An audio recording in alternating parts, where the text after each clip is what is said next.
बैठ कर तरावी पढ़ सकते हैं। तरावी उज़र या बिला उज़र बैठ कर पढ़ना जायज़ है या नहीं? कासिम अहमद इंडिया से जायज़ है। कोई उज़र ना भी हो तो भी बैठ के तरावी पढ़ सकते हैं, लेकिन सवाब आधा हो जाएगा। क्या औरत दीगर औरतों को तरावी पढ़ा सकती है? अगर हाँ तो इसका तरीक़ाकार बता दें। नींद अगर पीछे लड़का भी खड़ा हो जाए तो क्या हुक्म होगा? बिंद नसीर लाहौर से।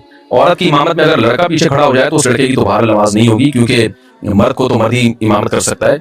लेकिन औरत की इमामत करे तो हमें इस बारे में एक रिवायत हज़रत आयशा से मिलती है, लेकिन असलाफ ने ना उस पर अमल किया, ना हमें कोई उसकी कोई नबी सल्लल्लाहु अलैहि वसल्लम से उसकी कोई हौसला अफजाई मिली, और ना किसी फ़कीह ने इस अमल को पसंदीदा अमल करार दिया।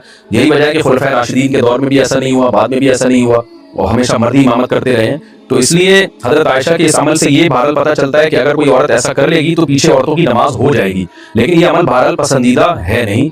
दीगर अहादीस को भी अगर हम सामने रख के देखते हैं, कहीं भी ऐसा नहीं मिलता ना कि नबी सल्लल्लाहु अलैहि वसल्लम ने जमात औरतों की करवाई हो इस तरह से कि औरत को हुक्म दिया। मिसाल के तौर पर आप सल्लल्लाहु अलैहि वसल्लम की जमात मस्जिद से निकल जाती तो आप घर में आके उम्महात को अपने पीछे खड़ा करके खुद नमाज पढ़ाते थे। और ये भी नहीं है कि आप सल्लल्लाहु अलैहि वसल्लम ने ख़वातीन को जब हुक्म दिया ना कि तुम्हारी घर की नमाज मस्जिद से बेहतर है, तो घर में आपने उनको इनफरादी नमाज का हुक्म दिया है। आप ये कह सकते थे कि घर मस्जिद में जमात पढ़ने से बेहतर है तुम घरों में जमात कर लो, अगर इसकी इजाजत होती ना, जैसे कि आजकल बहुत से स्कॉलर्स फतवा दे रहे हैं कि औरत को नमाज पढ़ा सकती है। अगर ऐसा होता, कितने यानी औरतों को फिर घर में इनफरादी नमाज का हुक्म थोड़ी होता, बल्कि औरतों को हुक्म दिया जाता कि घर में अपनी जमात करा ले वो, लेकिन हमें कहीं भी नहीं मिलता।